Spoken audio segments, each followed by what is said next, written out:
Well, I need to welcome you back, and we're still with the big one, and we're talking about that very big budget that was presented to the joint section of the National Assembly just yesterday by President Bola Ahmed Tinubu, putting it at 27.5 trillion.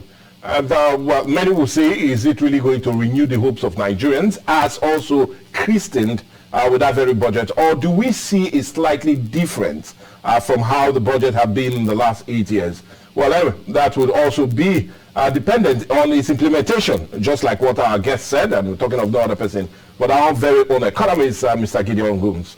But anyway, we'll continue with our discussion, but we need to quickly go and do what we always do, and recognize our proud sponsors, and we're talking about Benetta Gas, that is located right here in Ughelli, Warri, and environs. Let's go there, and we'll come back and have more talk.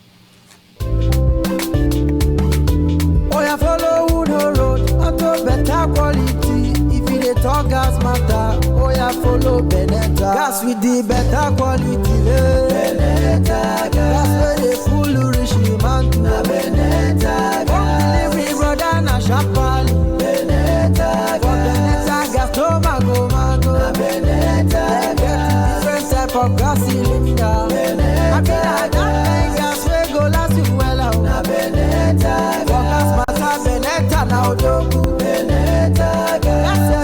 Now them they run Benetta make you carry go. For gas matter and home delivery, make you wire Benetta gas plant for 080-6745-7890 and 080-5904-7722. Benetta gas plant, the tequila of gas matters. Well, you do know the big story is always big to accommodate all your businesses. So come over and let's add it to it. But we'll just continue and add nothing to it because it's already 27.5 trillion. And one that is big enough to talk about. And I do know this discussion will not just be for today alone. It might really drag throughout the week and even up to next week, as everybody tries to analyze what seems to be embedded in that very budget. But I want us to continue, and I'm talking of Mr. Gideon Gomes, and look at some of the gainers of that very budget. And we're talking about those that took the lion's share. Like I said in my introduction, three major sectors that took about 6.7 trillion naira from that very budget. It's defense, education, and road construction. And if you look at it that way, defense and security sector, which includes the military, police, and intelligence, and also other paramilitaries, it increased by 46.39% to 3.25 trillion from the 2.22 trillion we had in the last budget. And if you also look at one that I really would want us to also deliberate greatly on, is that of the educational sector, which took 2.18 trillion in this very budget. And if I break it down, I'm talking of that of the education, 101.85% more than how it was with the 1.08 trillion that was budgeted for it in 2023. And if you also come down, if you look at that of roads also is taking 1.32 trillion. And I just want you to look at these three gainers. Are they really going to help deal with the present problems we have? Education, the money budgeted for it, and if you break it down, even included in that is the 50 billion for student loans. That was a part of it. I will talk about other fundings. The university sector got a very huge amount, a reasonable amount for the first time, many will say. But look at those three gainers and what you feel, is it the right appropriation to Mike, it? As laudable as these indices are, let me shock you that we are still a far cry from the desired or expected budgetary allocations for these sections. Okay. Particularly for education. Okay. The Nigeria or the West Africa Nigeria Accord recently signed, put it at 15%. Okay. You cannot give 15% to any of the sectors in Nigeria. Okay. Well, let's look at them. For defense, yes. In my humble opinion, the best way to drive production is security. Of course. So if there is any way money, procurement, and all that will enable have a safer nation. Okay. For people to be able to do the needful. I think that would be money spent in the right direction. Okay. Because it's the basis on which people's existence and activities can actually take place. Yeah. So I agree that if properly, I keep my real problem with this budget is on implementation. Okay. So, but on the surface value of what is there, it shows clearly that he understands that there is insecurity, and insecurity is running across the entire nation. Yes. And for it to be properly addressed, or redressed rather, then we need funding. Okay. Maybe for recruitment, procurement of armaments, training of intelligence, and all that and all that. So the details are not yet here, but I believe if the goal is to make us safer so that production can go on smoother, I think it's good. Now for the education, I want to, he actually made me laugh yesterday when he said the greatest assets of Nigeria was human capital. Of course. And when you look at the newspaper review we had a few minutes ago, you see them saying that all the professors and that, they have all japa. Of course. Okay. So you see that there is a lacuna in the educational sector. The best have gone. We need them to be refused. Okay.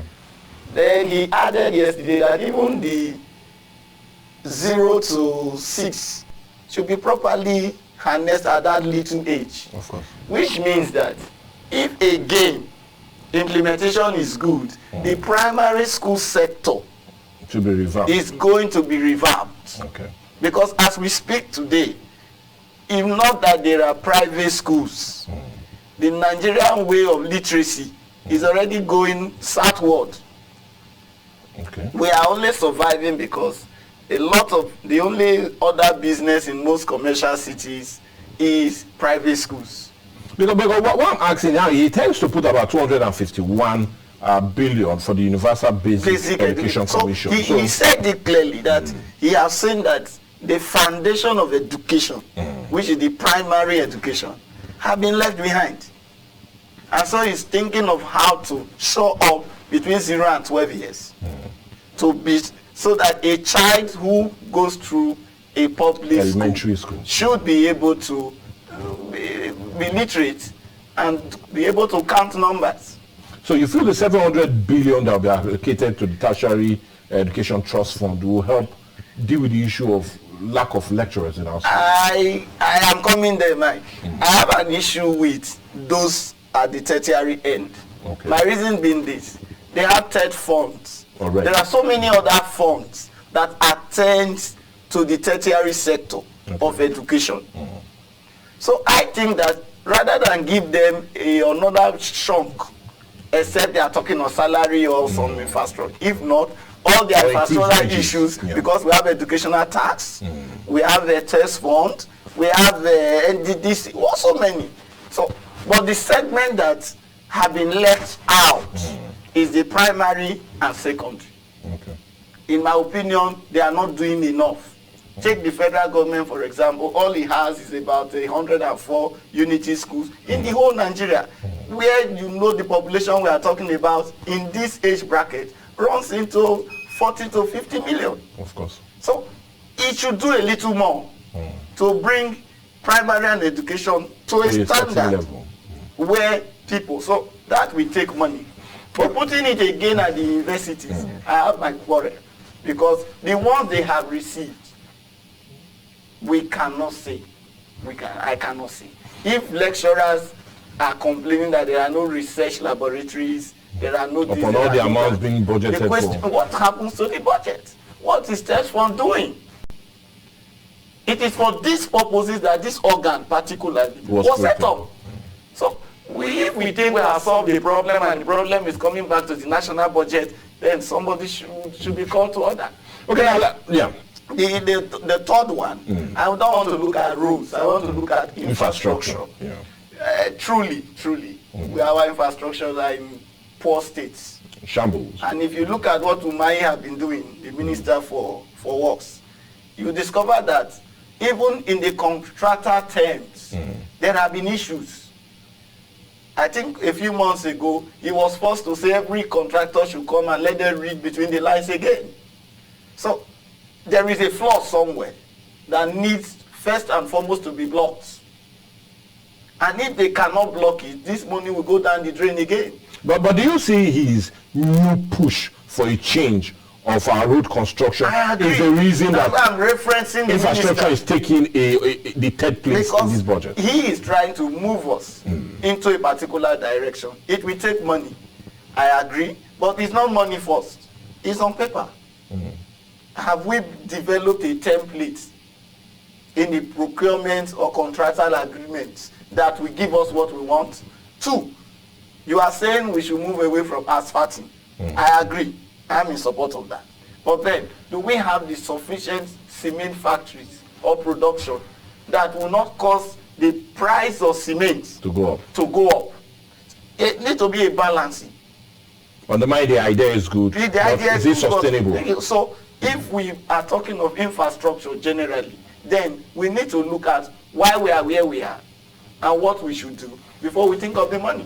Okay, now let's leave that 3 major sectors that are taking the lion's share of it and come to another major one. And in that very budget, 534 billion has been budgeted for social investment and poverty reduction programs in 2024. On the mining, we're not given a full breakdown of how it will be spent and what social investment will take some amount. I just really want to know or have your view. Can it really be channeled properly to really reduce poverty? If I quote him again, he said he wants poverty reduced. Now, that English translated to economics means that a lot more persons need to be empowered to either become productive or increase in productivity and no more idleness or wastage of man hours. Now, I understand you, Mr. Gideon Oguns, but where the question lies is, can we trust the Empower program? Can we trust every other social investment that is ongoing, not for these funds to be channeled to the wrong hands, and at the end, rather than improving or reducing poverty, you are only improving the wealth gap between the rich and the poor? I don't know whether I've made you a disciple of myself. Okay. Because it's like you are not sounding like me. I've told you that the problem is not with the documentation that was laid. It's a perfect document. The problem we usually have is the implementation. So should a separate social investment scheme not be procured rather than the existing one? A social investment, then again, I desire that Nigerians be told the template for it. An appraisal of the flaws or otherwise of the previous. Then the steps to mitigate these. Until these things are clear and in the public domain, it could just be another glotot. Okay, now, what do you see? Because all I'm really concerned, let me just be frank with you. Now, what do you really see that can truly drive, in this budget, that can truly drive the economy and bring about reduction in inflationary rates? Because this inflationary rate has continued to rise over a closed decade.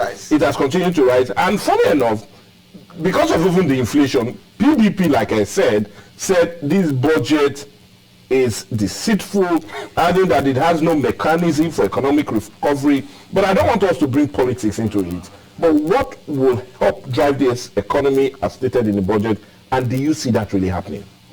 That's where my question lies. Yeah, I wish everyone who is going to be part of this budget have the mindset of the president, because the president have reduced his focus in this budget to 3 core areas. I wish all and sundry will push for the attainment of these. Okay. Now, to grow this economy, the chief proponents that will help us most is security. Because if we have security, there are, for example, other mineral resources that are in certain locations that today we hear different stories that I won't want to say on air. But there are stories. These things are being mined, but these resources are not getting to the federal government. Why? Insecurity. So if truly we want to move forward and shove up our revenue, first looking inward, then we must work on security. If the people in Borno can begin to plant their pepper, their yam, and so bags and bags of pepper and that begin to come from Borno, people in Plateau can plant their onions, their Irish potato, whatever they are known for, and they begin to come. People in the northwest can begin to rear their cows. And so if economic activity begin to double, then inflation will definitely begin to come down. But as we speak, because of insecurity, the farmers are not working, fishermen are not working, nothing is working. Even some businesses are closing. The second issue that I think can also help us is power. Good. Power. Because the cost of diesel, as we speak, is over 8,000 naira. And how do you burn? I told you on Monday, somebody who is just a tailor, spending almost 8,000 naira a day. So and I told him in a very funny way, I said that means you're a millionaire. Because if you spend 8,000 naira a day in 10 days, you have spent 80,000. In 10 months, you have spent 800,000. And I say yes. So you are spending almost $1 million. How much is he going to make? So the issue of power, and that's why I felt that after security, the next thing that will have come in will have been power. Whether you use the form of rejigging our refineries, whether you do it in such a way that you talk to the IPP, Integrated Power Projects, whichever you want to, but do something about power. Either crash the price of fuel or insist on the alternates and make them cheaper. Here again, I will blame most of our universities of technology. I really don't know. I stand to be corrected, but this is my simple opinion. Why shouldn't the lecturers who teach electrical electronics come up with devices instead of we going to take solar panels from India and from everywhere? Can't Nigeria be known for something? They will tell you there's no power to produce it. But then, if government can sort power, will the knowledge be available? So, power is key. Maybe that's why they're giving them 700 billion. Power is key. So, that will have followed defense.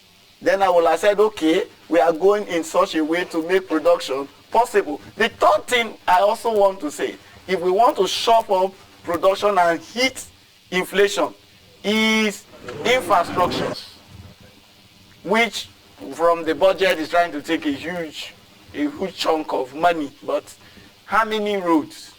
Let's be frank, because almost all our roads are in shambles. Really, really. So if we are going to hit that, we must do connectivity in such a way that goods can leave the farm, get to the market, people can get to the market, purchase those goods. There should often be infrastructures like silos or whatever storage devices so that the level of goods perishing can be reduced because we don't have the infrastructure, the manufacturing segment to turn the raw products into industrial products. Okay, now quickly, before we go on that, I want us to quickly run to health, which is getting about 1.33 trillion. Health is abysmal. Yes, from the 1.00 trillion that was appropriated to it in 2023. On the mind, it's abysmal. It's about 23.5% better than how it was. Compared to the number of doctors that have left. Are you aware that in Lutz, about 4 or 5 sections I was almost coming to that. I was almost coming to that because I would rather prefer we bring out a breakdown of how that money will be used. Now, what it amounts to is that 1.07 trillion has been proposed for the Federal Ministry of Health and its agencies, about 137.21 billion for Gavi and Immunization Fund, including catapult funding from donor support programs, and 125.74 billion to be transferred to basic healthcare provision funds. Now, do you really see this going a long way in dealing with a sector that lost about 3 billion in medical tourism in the last 3 years? About health, as far as that budget is concerned. So we'll still get more persons going out of the of this country on the account. The primary healthcare issues, they are usually counterpart funding with international donors. So they just want to meet their obligation to ensure that the vaccines are available. But ask yourself, do vaccines inject themselves into people? What is being done to care for the medical personnel that will be there? Nothing. It's so silent. This is a country where trainee doctors doing residency are going on strike. Once before they graduate, they have jackpot. There is a huge problem at the health segment. And you feel this 1.something trillion will not go all they have put there is for their agencies and support. And you know that health have several agencies. So to me, it's more of an overhead. It will not tackle the rot, the decadence in the health sector. Anyway, we need to not talk about overhead, but head to for us to get a break. And when we come back, we conclude as it concerns the 27.5 trillion 2024 budget has been presented by President Bola Ahmed Tinubu to the joint section of the National Assembly, and he will be waiting for speedy approval of such, so you can see how we can continue with the January to December cycle that we've maintained the last 4 years. Let's go on a break.